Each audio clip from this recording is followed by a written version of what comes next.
Bugünkü mövzumuz müəllimlərin etik davranış qaydalarıdır. Ümumi müddəalar. Bu qaydalar təhsil verənlərin etik davranış qaydalarını, prinsiplərini, habelə onlara əməl edilməsi ilə bağlı münasibətləri müəyyən edir.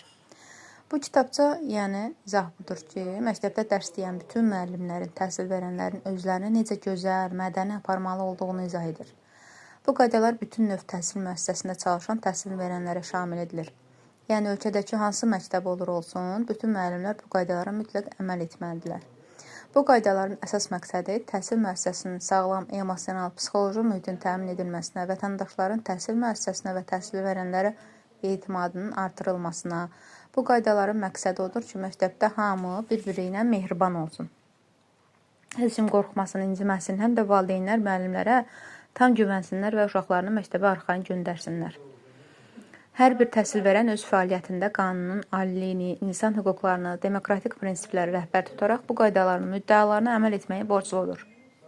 Yəni, hər bir müəllim işləyərkən dövlətin qanunlarına, uşaqların hüquqlarına hörmət etməli, bu qaydaları canla başla yerinə yetirməlidir. Müəllimlərin etik davranış prinsipləri. 8 qızıl qayda. Yəni, müəllimlərin işləyərkən mütləq əməl etməli olduğu prinsiplər bunlardır. Qanunçuluq prinsipi. Təhsil verən əmək funksiyasının icrası zamanı Azərbaycan Respublikası Konstitusiyasının, Azərbaycan Respublikası qanunlarının tələblərinə əməl etməlidir. Müəllim dərs keçəndə dövlətimizin ən böyük qanun kitabına, Konstitusiyaya, digər bütün qaydalara tam uyğun hərəkət etməlidir. Vicdanlı davranış. Təhsil verən cəmiyyət və dövlətin maraqları naminə öz fəaliyyətini keyfiyyətlə və səmərəli yerinə yetirməyə borcludur. Təhsil verən hər bir şəxs üçün vicdanlıq nümunəsi olmalıdır. Müəllim öz işini ürəkdən, can yandıraraq ən yüksək səviyyədə görməlidir. O, hər kəsə dürüstlük və təmizlik nümunəsi olmalıdır. Loyallıq. Təhsil verən dövlət orqanlarının, onların rəhbərlərinin fəaliyyəti ilə əlaqədar tənqidi ictimai mülahizələrdən, çıxışlardan, onların fəaliyyətinə ictimai qiymət verilməsindən çəkinməlidir. Müəllim öz məktəbinin rəhbərlərinin və dövlət orqanlarının işinə kölgə salacaq xoşagəlməz sözlər danışmamalı, sosial şəbəkələrdə məktəbin qaydasına uyğun davranmalıdır. Mədəni davranış. Təhsil verən təhsil prosesinin iştirakçıları ilə davranışında nəzakətli, təmkinli olmalı, xarici görkəmi və geyimi çalışdığı təhsil müəssisəsinin daxili nizam-intizam qaydasına uyğun olmalıdır. Müəllim uşaqlarla, valideynlərlə danışanda çox nəzakətli, şirin dilli və səbirli olmalıdır. Təmkinli olmalıdır. Həm də məktəbə gələndə təmiz, səliqəli və nümunəvi paltarlar geyinməlidir.